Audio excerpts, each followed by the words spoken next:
إنما الصدقات للفقراء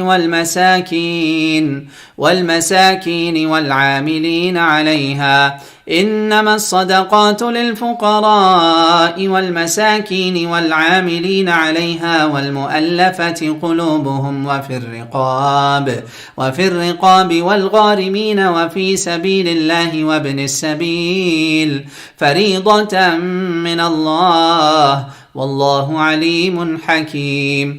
ومنهم الذين يؤذون النبي ويقولون هو أذن قل أذن خير لكم يؤمن بالله ويؤمن للمؤمنين ورحمة للذين آمنوا منكم والذين يؤذون رسول الله لهم عذاب أليم. يحلفون بالله لكم ليرضوكم والله ورسوله أحق أن يرضوه إن كانوا مؤمنين. ألم يعلموا أنه من يحادد الله ورسوله فأن له نار جهنم خالدا فيها ذلك الخزي العظيم.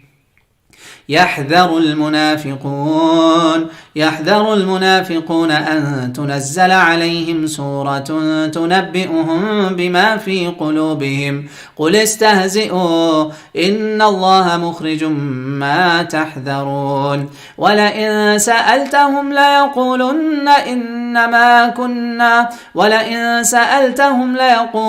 إنا كنا نخوض ونلعب قل ولئن سألتهم ليقولن إنما كنا نخوض ونلعب قل أبالله وآياته ورسوله كنتم تستهزئون لا تعتذروا قد كفرتم بعد إيمانكم إن نعف عن طائفة منكم نعذب طائفة بأنهم كانوا مجرمين.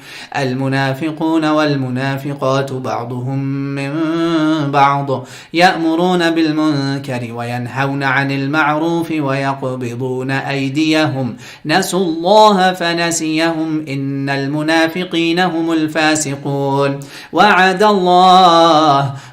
الله المنافقين والمنافقات والكفار نار جهنم خالدين فيها هي حسبهم ولعنهم الله ولهم عذاب مقيم. كالذين من قبلكم كانوا أشد منكم قوة وأكثر أموالا وأولادا فاستمتعوا بخلاقهم فاستمتعتم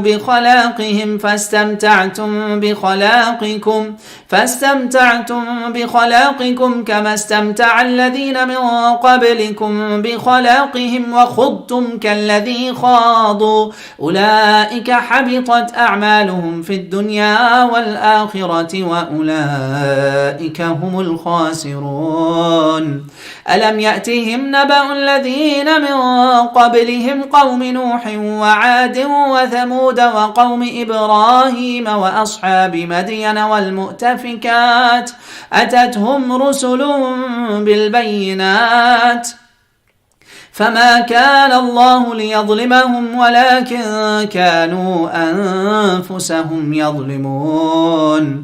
والمؤمنون والمؤمنات بعضهم أولياء بعض يأمرون بالمعروف وينهون عن المنكر ويقيمون الصلاة ويؤتون الزكاة ويطيعون الله ورسوله أولئك سيرحمهم الله إن الله عزيز حكيم.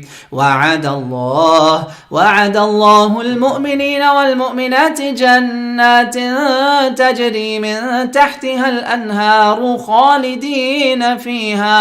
خالدين فيها ومساكن طيبة في جنات عدن